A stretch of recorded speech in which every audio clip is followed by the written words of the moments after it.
할렐루야. 네, 우리 좌우에 계신 분들하고 인사하겠습니다. 너무 잘 오셨습니다. 네, 감사합니다. 자, 먼저 광고 말씀드리도록 할게요. 지난주 금요일 날 모이기로 했던 우리 IT 전도팀 첫 모임 오늘 하겠습니다. 그래서 목장 리더 되신 분들, 그리고 인터넷으로 하는 전도에 좀 관심이 있으신 분들은 오늘 예배가 끝나자마자 10시 한 20분 정도 될 거예요. 우리 식당에서 모여주시면 같이 우리가 어떻게 전도할 수 있는지도 함께 구체적으로 좀 나누고 팀도 이제 구성했으면 좋겠습니다. 자, 오늘 말씀은 시편 116편입니다. 시편 116편 오늘 말씀 함께 볼 텐데, 자, 우리 일단 1절과 2절 말씀 같이 한번 읽어보도록 하겠습니다. 다 같이 시작. 여호와께서 내 음성과 내 간구를 들으심으로 내가 그를 사랑하는도다. 그의 귀를 내게 기울이셨으므로 내가 평생에 기도하리로다. 예. 자, 앞에 1절과 2절 말씀을 쭉 읽어보니까, 자, 뭐에 대한 이야기로 시작이 되냐면 기도에 대한 내용으로 이제 시작이 됩니다. 주로 이 시편 안에서 기도를 강조하는 경우는 어떠한 경우겠느냐? 자, 지금 하나님의 응답이 간절히 필요한 상황이라는 거죠. 다시 말하면 이 시편 기자가 평안할 때예요, 어려울 때예요? 예, 어려울 때에 기도에 대하여, 응답에 대하여 이제 시편을 쓰게 되는 거죠. 자, 이게 이제 어찌 보면 그러니까 이 시편을 쓰고 있구나라고 하는 것을 생각함과 동시에, 과연 우리가 어려움을 당할 때, 우리가 곤고함에 처해 있을 때 어떻게 해야 하느냐라고 하는 것을 이 시편 기자를 통하여 배우면 되는 거죠. 이 시편 기자가 어려움에 처했을 때 기도를 이야기하는 것처럼 우리 또한 뭐 하란 얘기예요? 어렵고 힘들어지면 왜 이런 일이 일어났을까라고 하는 것으로 인하여 원망하고 불평하기보다는 이제 기도의 자리를 찾는 것이 우리 성도 되어짐의 본분이라는 거죠. 그래서 기도하는 그런 성도. 자, 이제 시작을 할 텐데, 자, 여호와께서 내 음성과 내 간구를 뭐 하신대요? 지금 들으신대요. 여러분, 하나님은 귀를 만드신 분이에요. 할렐루야. 우리의 귀를 만드신 분, 그분이 우리의 모든 것들을 다 듣고 계신다는 거죠. 여러분, 이게 우리가 기도할 수 있는 이유들 가운데 하나예요. 아무리 외쳐도 들을 수 없는 그런 우상에 불과한 존재다라고 한다면 우리가 뭐하러 소리를 지르겠느냐는 거죠. 기도하겠느냐는 거죠. 하지만 하나님은 우리의 귀를 만드신 분으로서 우리의 그 어떤 소리도 다 들으실 수 있는, 들으시는 하나님이다라고 하는 그런 개념이, 자, 처음 1절에 나옵니다. 그래서 하나님이 내 기도를 들으심으로 내가 그를 사랑하는도다 라고 나와 있어요. 자, 이 표현을 딱 보면, 자, 내 간구를 들으심으로, 자, 한국말 표현으로는 정확하게 캐치하기가 쉽지는 않지만, 여러분, 들으심으로 라고 하는 이 표현의 시제가 어디일까요? 들으심으로 라고 하는 이 표현이 시제가 과거예요, 현재예요, 미래예요? 야, 여러분, 이것을 영어로 잘 들여다보면 과거예요. 들으심으로 내가 사랑하는도다. 이게 뭐냐면 이런 거예요. 지금 이 시편 기자가 기도에 대하여 이야기를 할 때 이미 그 사람에게 있어서 하나님의 응답하심을 이미 경험한 적이 있다 없다? 있는 거예요.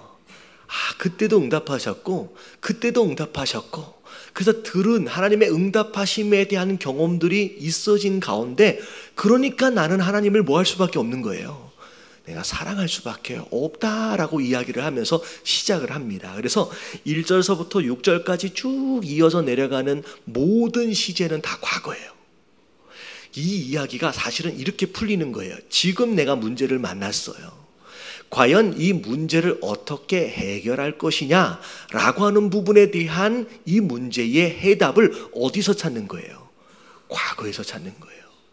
지금 나는 이 문제를 어떻게 해결할지 모르겠어요. 근데 과거를 보니까 이런 비슷한 문제, 심지어 이거보다 또 훨씬 더 큰 문제들을 나는 과거에도 만났었다라는 거죠. 근데 그때에도 나는 그 문제 앞에서 어떤 마음이 들었어요? 와, 이러다 내가 죽겠구나, 이러다 내가 큰일 나겠구나 라고 하는 것들을 그때 느꼈다는 거죠. 근데 신기하게 지나고 보니까 그 문제를 나는 어떻게 해결할 줄 몰랐는데 지나고 보니까 누가 해결하셨어요? 하나님이 해결하신 거예요. 사실은 문제를 처음 만났을 때 이런 거랑 비슷해요. 여러분, 입병 혹시 나보신 적 있어요? 입병. 여러분, 항상 입병은 어디에 나냐면 이빨이 걸리는 딱 그 부분에 나요. 그래가지고 먹을 때마다 항상 괴롭거든요. 근데 여러분, 입병이 났을 때를 잘 생각해 보면 이게 막 심할 때는 이게 빨리 나았으면 좋겠다, 언제 났나 라고 하고 있다가 난지를 몰라요. 한 며칠 지나고 보니까 나았네, 괜찮네. 여러분, 이런 상황이 사실 하나님의 응답하심에 굉장히 많이 적용이 돼요. 그 문제를 만났을 때는 정말로 힘들고 어려웠는데 그 문제가 어느 순간 지나고 나니까 생각하지도 못한 상황 가운데 이미 해결되어져 있는 경우들이 많다라는 거죠. 그래서 과거에 응답하신 그 하나님의 역사하심을 근거로 지금도 동일하게 살아서 역사하신 그 하나님을 믿어드리는 거예요. 그래서 아직 풀리진 않았지만 그때 그 하나님 지금 동일한 하나님이라는 거예요. 그래서 지금 그 하나님을 믿고 간구한 다음에는 뭐예요? 평안해지는 거예요. 여러분, 이게 진짜 기도자의 삶의 모습인 줄로 믿습니다. 그래서 쭉 나오는 내용이 다 과거예요. 그때 역사하셨던 그 하나님. 그래서 그의 귀를 내게 기울이셨으므로 내가 평생에 기도하리라. 항상 응답하셨던 그 하나님. 그래서 나는 지금도 그리고 내일도 나는 기도할 수밖에 없다. 그러면서 3절 다 같이 읽어볼게요. 시작.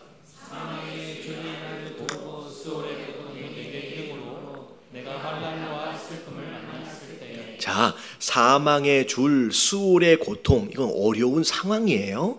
그러면 이 상황 가운데서 사실은 두려움도 있고 슬픔도 있고 감정적인 충격들이 있다는 거예요. 여러분, 아무리 믿는 사람이다라고 한다면, 아무리 믿는 사람이다도 여러분, 어려움 안에서 그 어려움이 아프지 않다, 여러분, 그건 거짓말이에요. 그러면 다 아픈 거예요.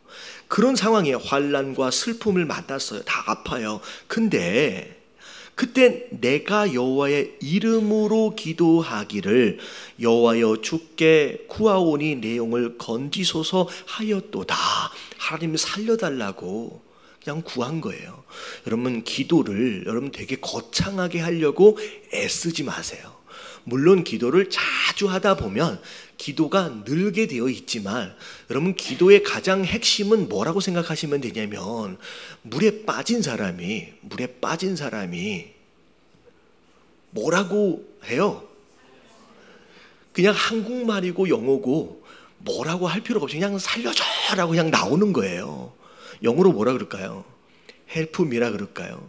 제가 어떤 경험이 있냐면 에밀리를 키우다가 에밀리가 한 3살 정도, 2살, 3살 정도 됐을 때의 일이에요. 사실은 처음 아이를 키우다 정신이 하나도 없다 보니까 이제 저희의 실수였던 것 같아요. 밥을 먹으려고 국을 갖다가 이제 푸는데 어떻게 됐냐면 국을 퍼가지고 식탁에다 쭉 놓는데 아이가 이제 앉아 있었어요. 지금 이 아이는 지금 15살이에요. 되게 많이 커 있는데 요 애가 이제 앉아 있다가 저희가 국을 퍼다가 딱 놔뒀는데 요렇게 퍼다가 요렇게 놔두고 있는 사이에 얘가 이 겨드랑이 사이로 손을 집어넣어가지고 국그릇을 확 당겨버린 거야. 그님 방금 뜬 그릇이, 그 국그릇이 팍 엎어지면서 이 아이의 손하고 무릎 쪽으로 확 엎어졌어요. 굉장히 큰 화상을 입었습니다.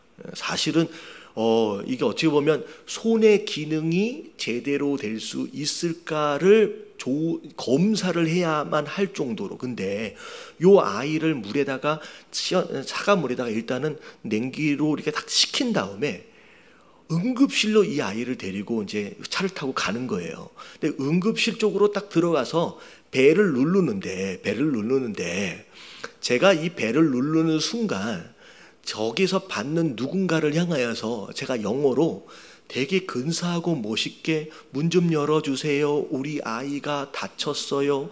이렇게 우리 아이가 화상을 입었는데 굉장히 급해요. 라고 머릿속으로 생각할 여유가 없어요. 그냥 뭐라고 얘기해요? 그냥 헬프미예요. 머릿속에 아무 단어도 생각이 안 나고 그냥 헬프미 그냥 그 소리밖에 안 나오더라고요. 그러니까 그 안에 있는 응급실 그 사람은 이 상황을 알아. 그냥 바로 열어주더라고요. 왜 그러세요? 뭐 어떤 일이세요? 라고 물어볼 필요가 없이 그냥 그 급박한 상황을 그냥 아는 거예요. 애는 옆에서 울고 있고. 여러분, 이게 사실은 우리가 어려움에 처했을 때 하나님을 향하여 간구하는 우리의 뭐랄까요? 마음의 태도라고 생각하시면 돼요. 거창하게 근사하게 그렇게 막 말을 만들어서 기도하려고 애쓰지 마시고요. 그냥 물에 빠진 사람처럼 살려달라고 부르짖는 그 소리를 여러분 하나님이 들으신다라고 말씀하시는 거예요. 여러분, 그렇게라도 구할 수 있는 저와 여러분들 되시길 주님의 이름으로 축원합니다. 금요일에 나왔더니 목사님 요즘 그냥 기도가 안 돼요. 그러면 뭐라도 해요. 그냥 1시간 내내 주님이라고 그냥 부르셔도 돼요. 도와달라고 그냥 부르시면 돼요. 여러분, 기도가 다른 게 아니에요. 여러분, 그러다 보면요 거기에서 줄이 잡히기 시작해요. 여러분, 그렇게 기도하시길 주님의 이름으로 축원합니다. 그래서 그냥 아무 소리도 없이 그냥 건져달라고 구원해달라고 구한 거예요. 자, 그랬는데, 자, 5절 말씀을 볼게요. 자, 왜 하나님께 그렇게 구했느냐? 왜 하나님께 그렇게 간구했느냐? 우리가 하나님께 기도해야 하는 굉장히 중요한 그분 안에서의 근거가 있어요. 그분의 성품인데 3가지예요. 5절 같이 한번 읽어봅니다. 시작.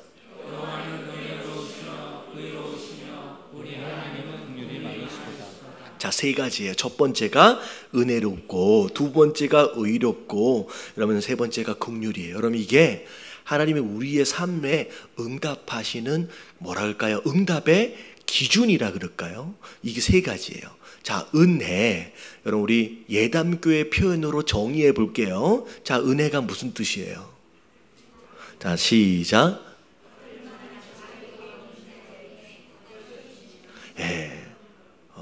이게 이제 우리 예담교회 식의 정의입니다. 은혜는 쉽게 설명하면 받을 만한 자격이 있다 없다? 없어요. 근데 뭘 구해서 내가 뭘 드려서가 아니라 거저 우리에게 주신 거예요. 그게 은혜예요. 여러분, 응답은 그런 겁니다. 솔직히 구해달라고 간구하는 그 상황, 여러분 왜 그런 상황에 처했어요? 솔직히 모든 경우는 다 아니라고 할지라도 우리가 말을 잘 들었으면 그런 일을 당해요, 안 당해요? 대부분의 경우 우리가 잘못해서 그 자리에 간 경우가 더 많아요. 그러니까 솔직히 구해달라고 얘기할 때 솔직히 기도는 하지만 낯짝이 돼요, 안 돼요? 안 되는 거예요. 솔직히 은혜가 아니면 하나님 뭐라고 얘기하실 수 있냐면, 그러게 누가 가래, 누가 거기 있으래, 왜 그 짓 하래, 분명히 하지 말라 그랬고 분명히 거기 가지 말라 그랬는데 간 거예요. 대부분 그래서 어려움을 당한 거예요. 근데 하나님은 왜 거기 갔냐고 물으시지 않아요. 일단 기도하면 그렇게 자격이 없잖아요. 그럼에도 불구하고 일단 하나님 뭐 하세요? 그냥 구원해 주신다는 거예요. 여러분, 이게 은혜인 줄로 믿습니다.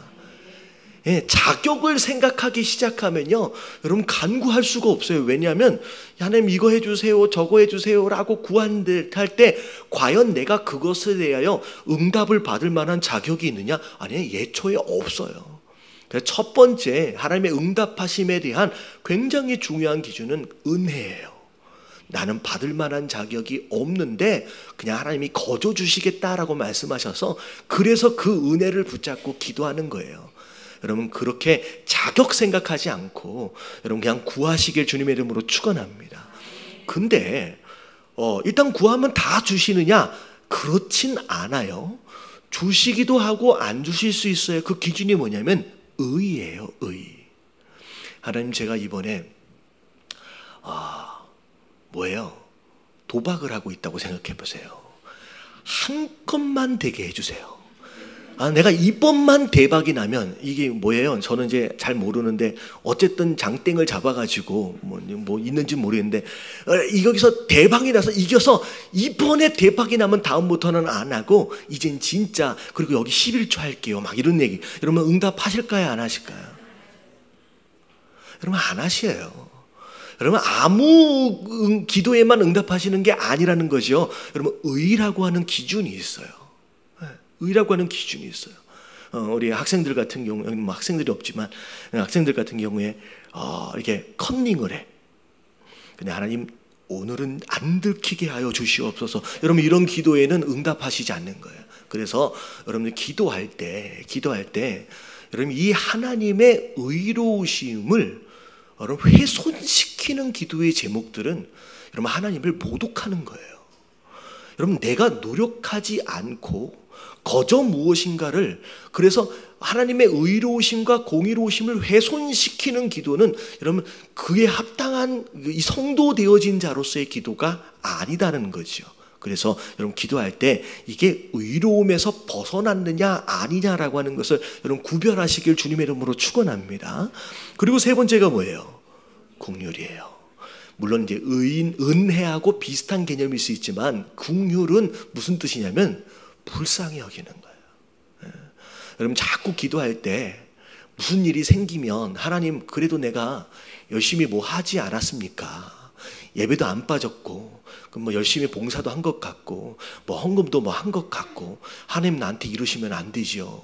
여러분 이런 자기 공로와 의로움을 내세우면서 하는 기도는 여러분 별로 하나님 기뻐하시지 않아요. 왜냐하면 내가 하나님 앞에 뭔가를 한 게 있을 수는 있어요. 근데 일단 이미 그것을 하기도 전에 내가 이미 누리고 있는 은혜라고 하는 것이 있다라고 했을 때 여러분 비교가 안 돼요. 여러분 내가 이미 누린 은혜가 얼마나 큰 은혜냐라고 하는 걸 요만큼이라도 알면 내가 뭐 교회를 위해서 하나님을 위해서 뭘 했거니라고 하는 것을 내세울 수가 없어요. 이것 자체가 너무 부끄럽기 때문에.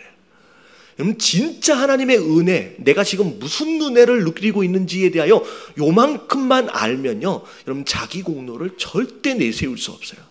이 얘기는 뭐냐면 자꾸 기도할 때마다 섭섭해지고 왜 하나님 이러십니까? 라고 하는 그런 마음들이 막 올라온다라고 하는 것은 기본적으로 이미 내가 누리고 있는 은혜에 대한 가치를 아직 모르고 있기 때문에 그런 기도가 나오는 거예요.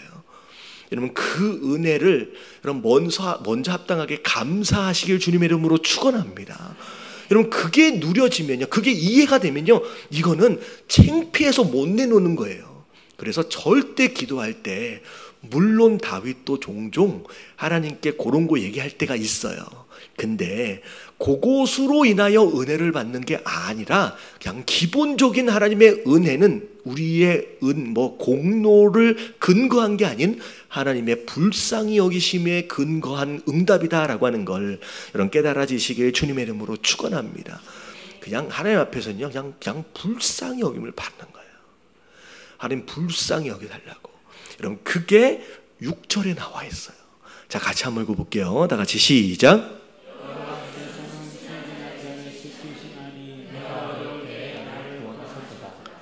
여러분 이 순진이라고 하는 단어는 여러분 성경 안에 거의 나오지 않는 단어예요.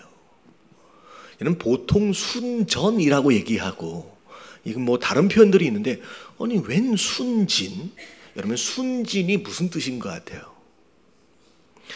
영어를 보면 unwary라고 나와 있어요. 이게 무슨 뜻이냐면 제가 사전에 정확하게 보니까 주의를 기울이지 않는다 또는 경계를 게을리하다라는 뜻이에요. 그러니까 정확히 설명을 하면 이런 거예요. 이 사람은 옆에서 막 공격해 오는 것에 대하여 방어할 준비를 하고 있는 거예요? 안 하는 거예요? 안 하는 거예요. 이 사람은 누군가 도와주고 누군가 보호해 주지 않으면 이 사람은 어떻게 될 사람이에요? 그냥 죽을 사람인 거예요. 여러분 이게 바로 그 뜻이에요. 여호와께서 순진한 자를 지키시나니라고 하는 것은 뭐냐면 우리가 스스로를 지키기 위해서 애를 쓰는 게 아니라는 거예요. 그냥 하나님 보시기에 야 얘는 내가 도와주지 않으면 큰일 날 애네. 얘는 내가 도와주지 않으면 얘는 죽을 애네. 하나님이 안 도와주면 큰일 날 애가 되어버린 거예요. 여러분 이게 하나님의 불쌍히 여기심을 받는 거예요. 여러분 물론 하나님이 허락하신 지혜를 따라서 나름대로 계획을 세우고 준비해야 할 내 몫의 숙제들이 있습니다. 여러분 게을러져라 라고 하는 내용이 아니에요. 근데 지나치게 내 무엇인가를 위해서 내 보호를 위해서 내가 스스로를 지키기 위해서 애를 쓰다 보면 여러분 내 삶에 하나님이 역사하실 부분이 없어져요. 더 이상 하나님이 나를 보호해 주셔야 할 근거가 없어지는 거예요.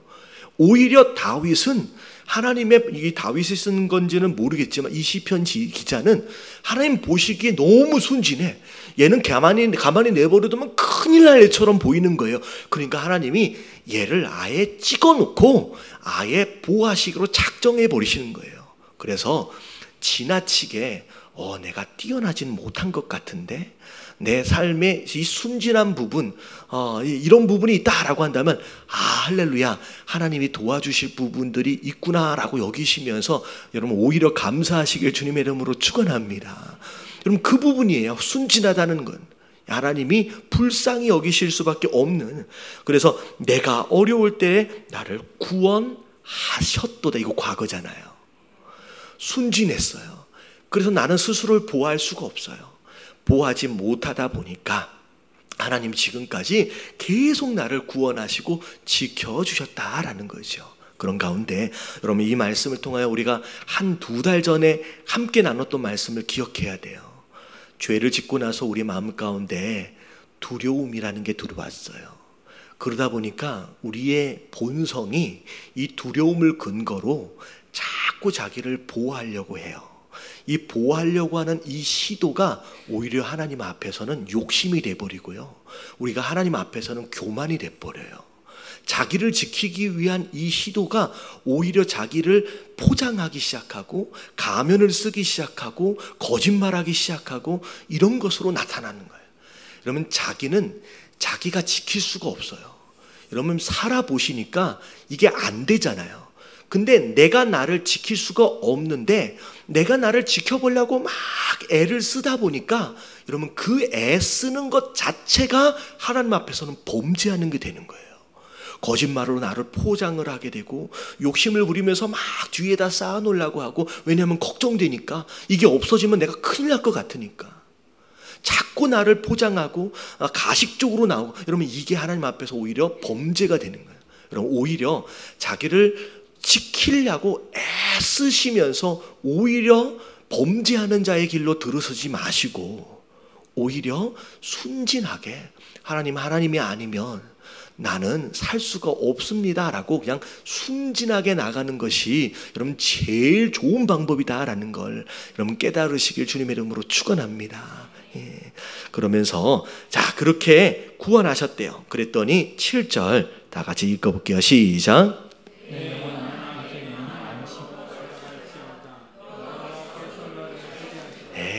자 그렇게 기도해 도와달라고 구원해달라고 막 기도하라는 거죠. 그러고 난 뒤에는 어떻게 하라는 얘기예요. 기도를 하고 난 뒤에도 계속 걱정하는 사람이 있어요. 여러분 걱정한다라고 하는 것은 하나님을 믿는 거예요, 안 믿는 거예요? 여러분 안 믿으니까 걱정이 계속 되는 거예요. 여러분 일단 이런 기도를 했다라고 한다면 걱정을 내려놔라는 거예요. 그게 평안이에요. 여러분 기도한 자들, 진짜 믿음으로 기도한 자들에게 여러분 하나님이 선물처럼 주시는 것은 응답이 있기도 전에 이미 평안으로 응답이 되는 거예요. 그래서 모든 필요에 대하여 모든 어려움들에서 너는 하나님께 구하래요. 그러면 하나님이 무엇으로 응답하시느냐? 첫 번째가 너의 마음과 생각을 지켜주신대요. 여러분 그것이 기도한 자들이 먼저 누리는 1차 응답하심이에요. 아직 상황은 안 변했어요. 근데 기도하고 나니까 마음이 굉장히 편안해져. 그게 내 마음과 생각을 지켜주시는 거예요. 왜냐하면 제가 자주 말씀드리잖아요. 어려움과 두려움을 만나면 먼저 우리가 마음과 생각으로 범죄해버려. 마음과 생각에서 무너져 버리는 거예요. 그래서 충분히 그 문제를 해결할 수 있는 길이 있음에도 불구하고 안 보이는 거예요. 왜냐하면 그것으로 내 마음과 생각을 잃어버렸어. 그래서 더 이상 생각할 수 있는 여지가 없어지는 거예요. 그래서 예전 이 한국 속담에 호랑이한테 물려가도 정신만 바짝 차리면 산대잖아요. 정신 차린다고 살지는 못해요. 그냥 물려가면 죽습니다. 근데 그 얘기가 무슨 뜻이냐면, 여러분, 호랑이한테 물려갔는데 이미 정신을 잃어버린 거예요. 아직 도망칠 수 있는 기회도 있고 어떻게 보면 힘도 있는데 이미 마음과 생각으로 죽어버렸어. 그래서 그 기회가 보이질 않는 거예요. 여러분, 이런 상황이 돼요. 그래서 여러분, 분명한 게 중요한 건 뭐냐면 믿음으로 기도하심으로 말미암아 맡겨 버리셔버려요. 그러고 난 다음에는 평안함 가운데 그냥 쉬세요. 여러분, 이게 참 감사한 게, 베드로가 감옥에 갇혔어요. 먼저 누구죠? 죽었잖아요. 집사 스데반도 죽고, 그리고 심지어 누가 죽었어요? 야고보가 먼저 죽었나? 뭐 갑자기 생각이 안 나니까 이해하고 들으세요. 근데 일단 죽고 난 뒤에 베드로가 감옥에 갇혔어요. 감옥에 갇힌 상황 가운데서 베드로가 뭐 하고 있대요? 얘가 자고 있는 거예요. 여러분, 분명히 앞에 있는 누군가의 사도가 먼저 처형을 당했어요. 자기가 지금 잡혀왔거든요. 여러분, 내일 내가 어떻게 될 수 있어요? 내가 죽을 수 있어요. 여러분, 이 내일 죽을 수도 있는 이 상황에서 여러분, 과연 잠을 잘 수 있겠느냐? 여러분, 이거는 보통 배포가 아니면 불가능한 거예요. 솔직히 여러분, 목사인 저도 누군가의 어려운 대화가 한번 있어지면요, 여러분, 그날 밤에 잠 다 잔 거예요. 여러분, 2시, 3시까지 잠이 안 와. 왜냐하면 머릿속에서 그 생각이 멈추지가 않는 거예요. 그래서 결국은 4시에 일어나야 되는데 내가 3시까지 시계를 보고 자. 그러면 막 눈이 이렇게 가지고 떠가지고 녹화가 되는데 눈도 잘 안 떠진 상태에서 새벽 예배 때 설교를 해야 돼. 여러분, 이게 일반적인 사람의 마음이에요. 누군가가 조금 껄끄러운 관계가 생기고 어려운 관계가 생기면 그것이 계속 머리를 이게 사로잡아가지고 그게 마음을 막 죽여, 괴롭게 만들어. 심지어는 요만한 게 밤새 한 바퀴 굴리면요, 눈덩이처럼 이만큼 커져가지고 사실 이만한 문제가 이만해져 있어. 감당이 안 되는 거예요. 맨 처음에는 요만큼 미웠다가 아침 정도 되면 죽일 놈이 돼 있어. 여러분, 이게 우리의 생각의 오류예요. 계속 머릿속에 드네요. 근데 기도함으로 하나님께 맡겨버렸더니 베드로는 잠을 자버리는데, 심지어 얼만큼 깊은 잠에 들었느냐면 천사가 딱 나타났는지를 몰라. 그래서 심지어 천사가 이 베드로를 어떻게 깨워요? 발로 차서 깨웠다니까요. 여러분, 이게 기도한 자들이 누리는 평안함입니다. 여러분, 아무나 누릴 수 있는 건 아닌 것 같아요. 저도 아직 멀었지만 여러분, 이 평안을 누릴 수 있게 되길 주님의 이름으로 축원합니다. 여러분, 맡겨보란 얘기예요. 맡겨봐라는. 그러면 평안인. 왜냐하면 평안으로 돌아갈지어다 해놓고 여호와께서 너를 후대하심이로다라고 나와 있어요. 여러분, 이게 한국말로는 잘 이게 표현이 안 됐어요. 영어를 보면 어떻게 나왔냐면 has been good to you 라고 나와 있어요. 여러분, 영어 공부 해보셨죠? has been good to you. 옛날서부터 지금까지 계속 나에게 좋은 것을 허락하셨다는 거예요. 그러니까 지금 기도할 때도 과거에 그렇게 하셨던 그 하나님처럼 지금도 그렇게 하실 것이 믿어지는 거예요. 그러니까 기도하고 나서는 마음이 너무 편안해지는 거예요. 여러분, 과거에 매여 있으면 안 되지만 과거에 역사하셨던 그 하나님을 잘 기억하심으로 말미암아 오늘의 믿음의 승리에 여러분 지렛대를 삼는 거예요. 여러분 이게 지혜예요. 여러분 그런 지혜로 살아가시길 주님의 이름으로 축원합니다. 골리앗을 내가 쓰러뜨릴지 내가 어떻게 알았어요? 근데 과거에 곰도 이기게끔 하시고 사자도 이기게끔 하셨던 것이 기억이 나는 거예요. 그러면 얘도 내가 쓰러뜨릴 수 있겠구나라고 하는 믿음이 막 생기니까 그냥 갑옷도 다 내려놓고 칼도 안 들고 그냥 그때 그동안 쌓아왔던 그 물맷돌 하나만 들고 나가는 거예요. 여러분 그게 믿음이에요. 여러분 그 믿음을 가지시길 주님의 이름으로 축원합니다. 자, 8절 9절까지 쭉 읽어봅니다. 시작.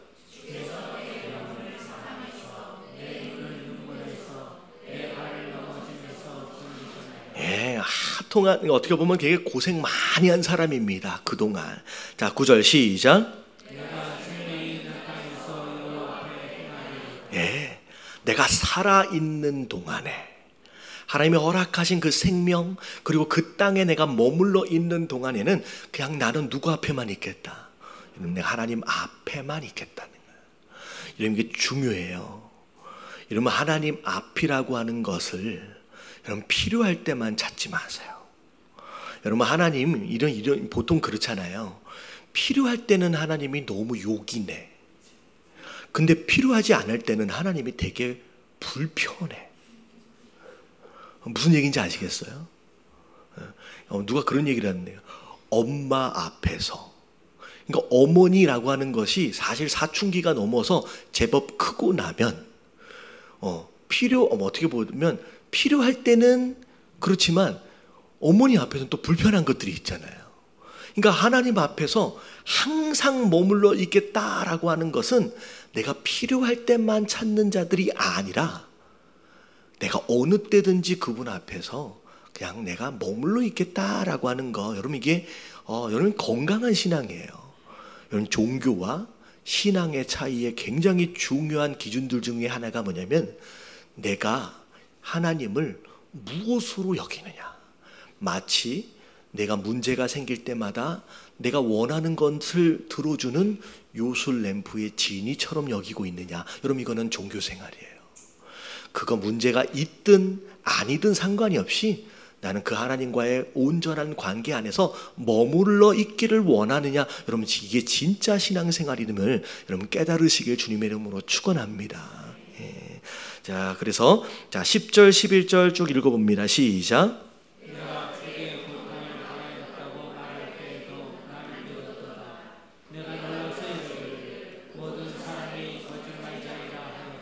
자, 내가 크게 고통을 당하였다라고 말할 때도 나는 믿음이 있었다는 거예요. 힘들고 진짜 어려운데 말은 그렇게 하지만 하나님이 반드시 나를 지키실 거야 라고 하는 믿음이 있는 거예요. 그리고 내가 놀라서 이르기를 모든 사람이 거짓말쟁이다. 여러분 이럴 때가 있는 거예요. 이 시편 기자는 사람의 관계 안에서 굉장히 어려움을 많이 겪은 사람이에요. 그러다 보니까 이 경험을 이렇게 하다 보니까 누구도 믿을 수가 없는 거예요. 다 거짓말쟁이처럼 보이는 거예요. 그럴 때도 나는 그래도 하나님을 믿었다라고 얘기를 하는 거죠. 자, 그러면서 그 뒤에 12절. 자, 12절 말씀 읽어볼게요. 시작.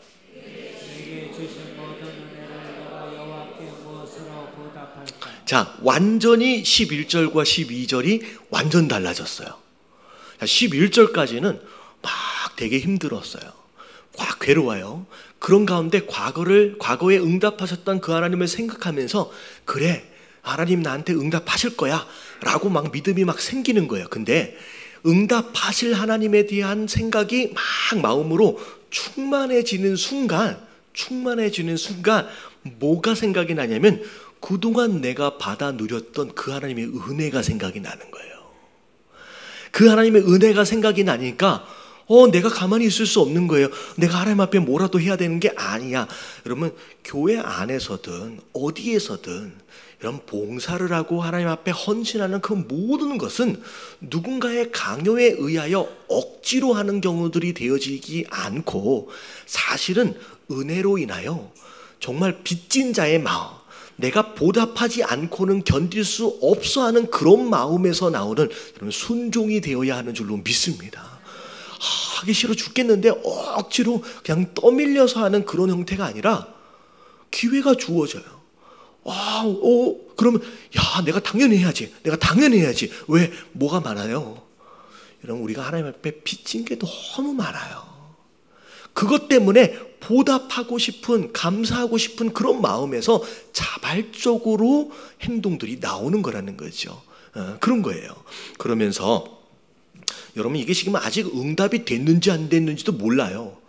근데 응답이 아직 실제적으로는 없음에도 불구하고 이미 감사가 이 안에서 올라오기 시작했어요. 그리고 기도할 때 어떻게 하나님께 아뢰래요? 감사함으로 하나님께 아뢰라고 해야 돼요. 그러니까 이미 응답하실 게 기대가 되면서 감사가 먼저 올라오는 거죠. 그러면서 내가 구원의 잔을 들고 여호와의 이름을 부르며, 구원의 잔이라고 하는 것은 이미 잔치가 마음에서 시작이 된 거예요. 할렐루야 하면서 14절 시작.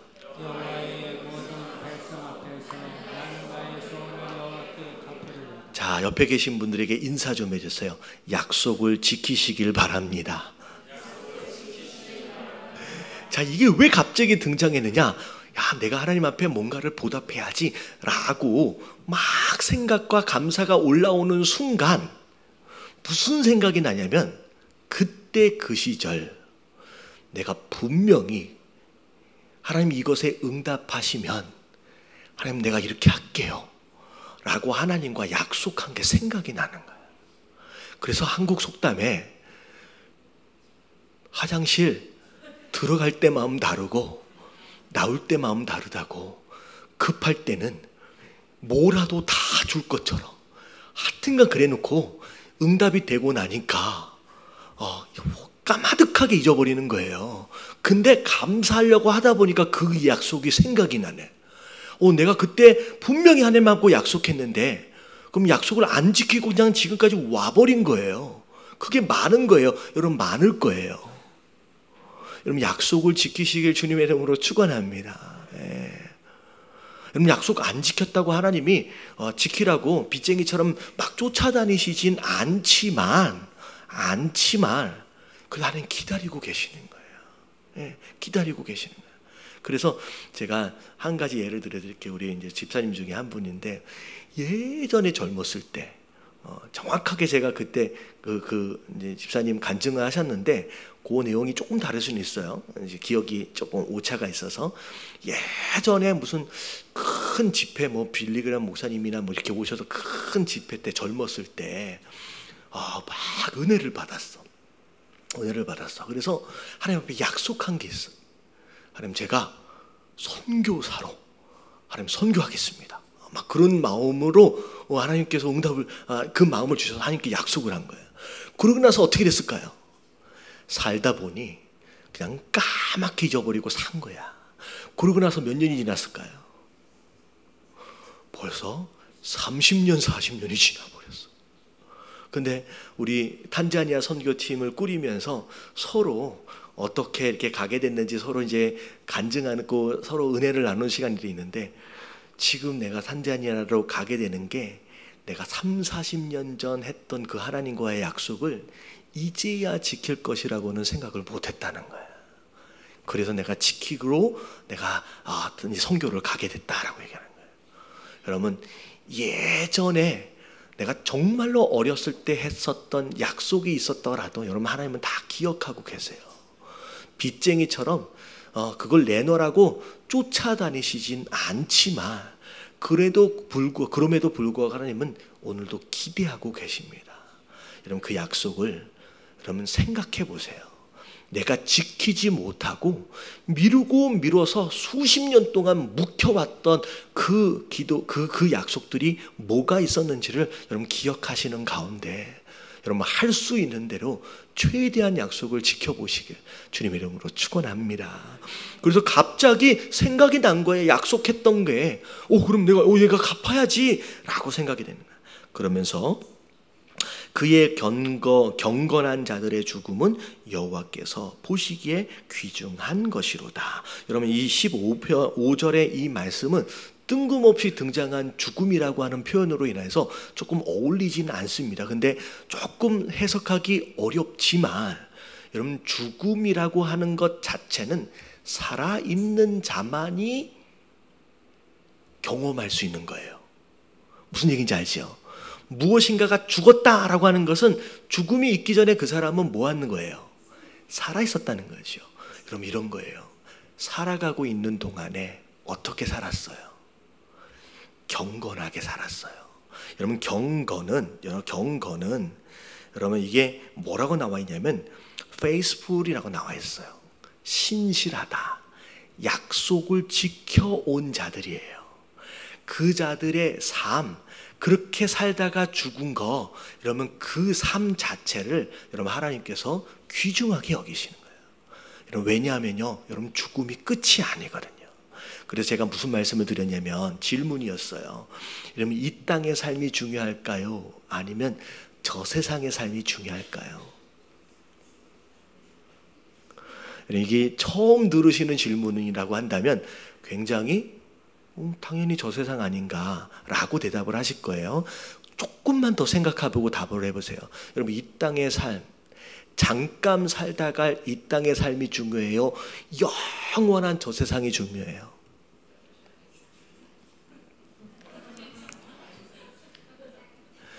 여러분, 이 땅의 삶이 훨씬 더 중요합니다. 왜냐하면 저 세상의 영원한 삶이 굉장히 중요하기 때문에. 뭔 말이야? 여러분, 이런 거예요. 짧지만 내가 이 땅을 어떻게 살았느냐에 따라서 영원한 저 세상이 결정이 돼요. 여러분, 가서 바뀌지 않아요. 여러분, 짧지만 여러분, 이 세상을 기회라고 생각하셔야 돼요. 내가 이 세상을 지금 어떻게 살고 있느냐에 따라서 여러분, 죽음은 새로운 삶의 시작이에요. 여러분, 이 죽음의 가치가 달라져요.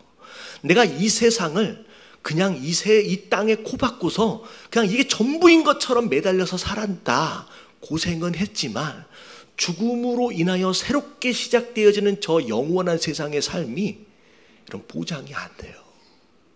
하지만 짧은 이 세상 나름대로 말씀에 순종해 보고, 그래서 천국을 위해서 심어보려고 애도 써보고, 여기 나와 있는 것처럼 약속을 지키려고 페이스풀하게 살아보려고 노력했던 그 자들의 죽음은 여러분, 영원한 삶의 시작으로서 의미가 있는 삶이 되어진다는 거예요. 여러분, 이 땅의 삶이 잠깐 지나간다고 하찮게 여기지 마세요. 여러분, 여기서 이미 결정이 나는 거예요. 내가 여기서 뭘 했느냐에 따라서, 여러분, 이게 표현이 적당한지 모르겠는데 올라갈 때 쓰고 가는 모자의 종류가 달라져요. 이렇게 얘기하니까 나는 그런 모자에 관심이 없는데, 그럼 뭐에 관심이 있어요? 여러분, 저 세상에 천국에 갈 때 내가 머리에 뭘 쓸지에 관심이 없다라고 한다면 나는 도대체 뭐에 관심이 있는 거예요? 여러분, 그것에 관심이 있어야 돼요. 여러분, 바울 사도의 유일한 관심은 뭐였어요? 내가 저기를 갈 때 내가 어떤 상급을 받을 것이냐라고 하는 거에 올인을 한 사람이에요. 나는 지금 가는 게 나는 좋다 하지만 내가 너 때문에, 너희들 때문에 내가 여기를 남는다는 거예요. 너희가 내 면류관이다 라고 얘기를 하면서 나는 오늘도 뭘 향하여? 푯대를 향하여. 여러분, 이 천국에서 내가 뭘 쓸까에 관심이 있어야 해요. 여러분, 이 땅에서 교회에서 무슨 직분을 다루냐에 관심 갖지 마시고, 여러분, 저기에서 뭘 쓸까에 관심을 가지셔야 돼요. 저기에서 뭘 쓸까에 관심을 갖는 순간 이 세상의 삶이 달라져요.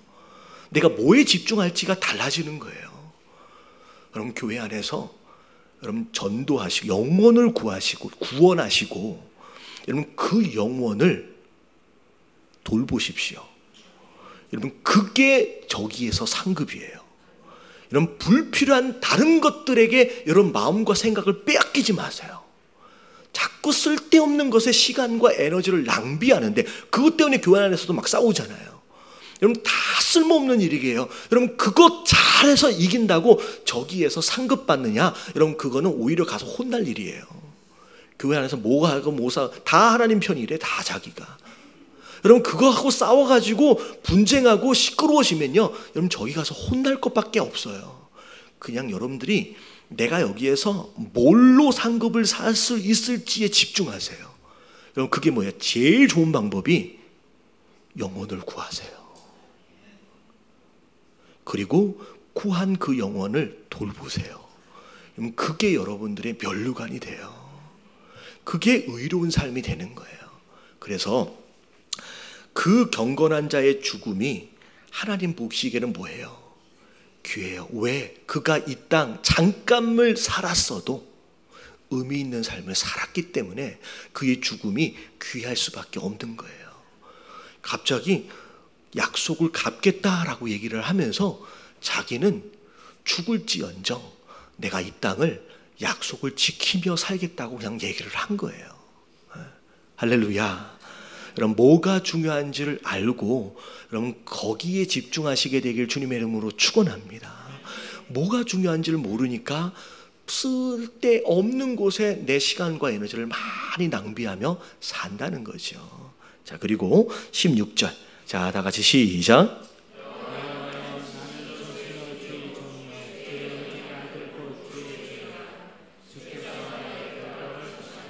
진실로 주의 종입니다. 스스로 종되어짐을 인정한다라고 하는 것은 하나님을 주로 여기고 그 주 대신 그 하나님으로 인하여 내려온 그 모든 명령하심에 대하여 내가 순종하며 정말로 어렵다면 내가 복종이라도 하겠다라는 결단이 이 안에 있는 거예요. 근데 여러분 이 종되어짐이 여러분 어디서부터 내려온 거예요? 잘 보세요. 내가 진실로 주의 종이래요. 내가 왜 주의 종이 됐어요? 주의 여종의 아들 곧 주의 종이라. 무슨 얘기인지 아냐면 여러분 남자분들도 계시지만 여러분 어머니의 신앙이 너무 중요해요. 여러분 어머니의 신앙을 자녀가 본을 받아요. 자, 이 시편 기자가 종 되어지기 전에 이미 위에 어머니가 하나님 앞에 뭐였어요? 종이었어요. 그걸 보고 자란 거예요. 말씀에 순종하며 살아가는 모습들을 본 거예요. 여러분 사람은요 가르친 대로 자라지 않습니다. 여러분 가르친 대로 자랐으면요 우리 아이들이 망가지지 않아요. 솔직히 우리도 마찬가지죠. 부모님이 가르쳐준 대로 자랐다라고 한다면 우리가 여기는 있어야 되죠. 이 상태가 아닐 수 있어요. 여러분 우리는 본대로 자라요. 본대로 자라요. 주의 여종의 아들, 이미 어머니가 종으로서 순종하는 모습을 본 거예요. 여러분 특히 이제 어머니뿐만은 아니에요. 부모 되어지신 분들로서 여러분 자녀들에게 이거 해라 저거 해라 라고 가르치시기 전에 먼저 본을 보이시길 주님의 이름으로 축원합니다. 우리 주일학교 아이들을 보면 아이들이 더 잘해. 심지어 주일날 교회 나오는 것만큼은 이 아이들이 더 잘 알아요. 심지어 그런 얘기를 했대잖아요. 엄마랑 아빠랑 갑자기 무슨 일이 있어서 주일날서부터 지방을 내려가야 한 거야. 근데 아이들이 오늘 교회 안 가? 집에 지방에 무슨 일이 있어서 오늘 꼭 가봐야 돼. 어쩔 수가 없어. 라고 해가지고 내려간 거예요. 일주일 동안 일을 보고 올라오는데 일 보고 올라오다 보니까 그냥 올라가기 섭섭한 거야. 그래서 어디 좀 들렸다 가려고 하다 보니까 주일날 또 교회를 못 오게 된 거야. 그랬더니 이 아이가 이틀이나 주일을 빠져먹었잖아요. 빼먹으니까 이 아이가 엄마하고 아빠한테 하는 얘기가 뭐냐면 이 아이한테 들은 얘기예요. 이렇게 건너서 엄마랑 아빠는 성도가 아닌 것 같아. 애들은 잘 알아. 주일날은 주님의 날, 하나님을 예배하는 날이라는 걸 애들은 다 잘 아는데 누구는 안 해요.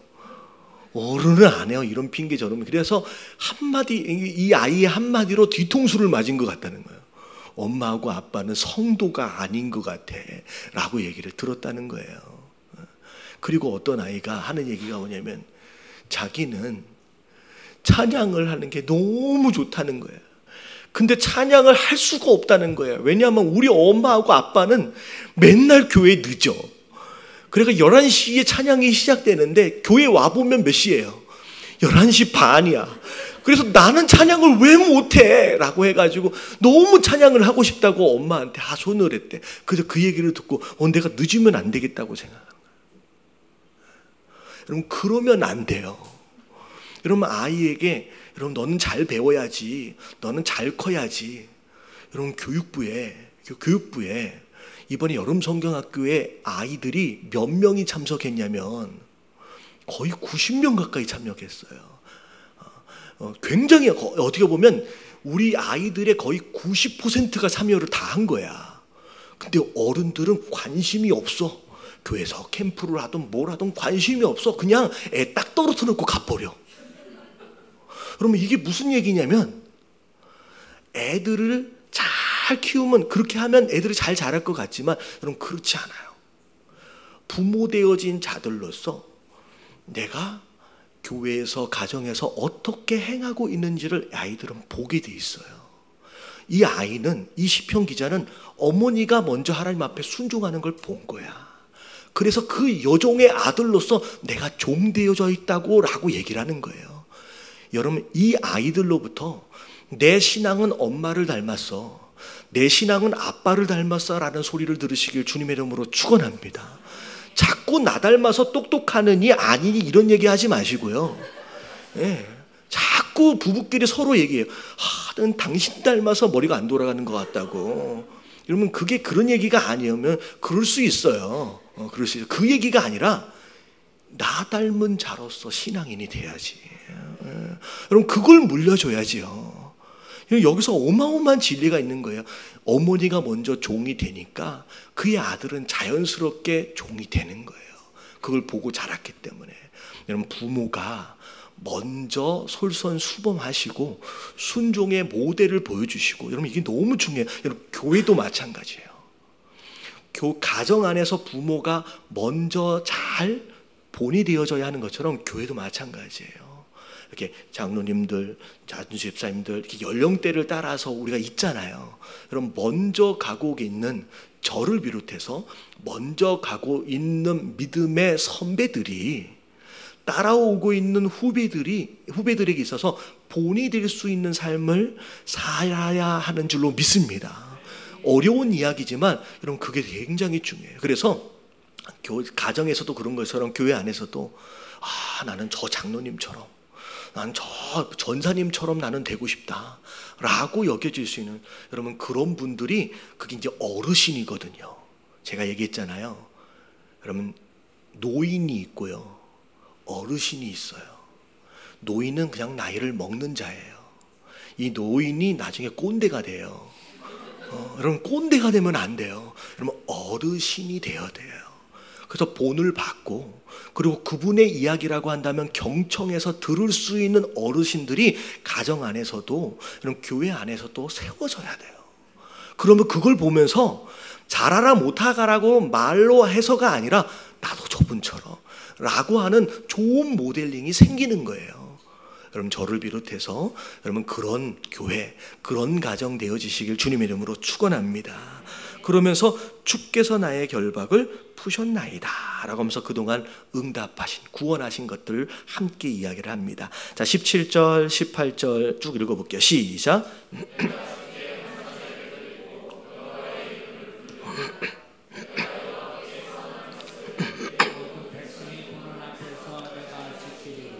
받은 은혜에 대하여 내가 감사를 표현해야 되겠다. 여러분, 표현하세요. 여러분, 표현하지 않는 감사는 아직 감사가 아닌 거예요. 그래서 은혜에 대하여 내가 보답해야지 라고 했더니 내가 감사제를 드려야지 라고 헌신을 합니다. 그리고 나서 내가 약속했던 것도 지켜야지 라고 하면서 또 약속을 또 지켜요. 자, 그리고 마지막 19절, 자, 뭐라고 마무리를 하느냐. 자, 다 같이 시작.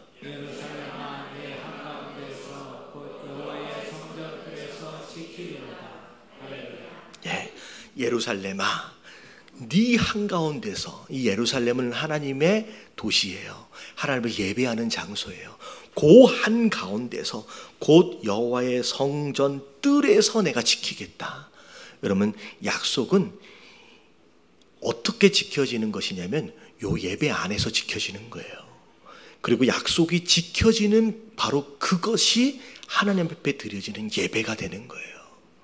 그게 우리가 하나님께서 받으시길 원하시는 진짜 예배예요. 형식적으로 드려지는 이 예배의 모습도 너무 중요하지만 여러분, 진짜 감사가 있고 약속을 지킬 줄 아는 그런 모습으로 진실하게 드려지는 그런 예배자가 되어지시길 주님의 이름으로 축원합니다.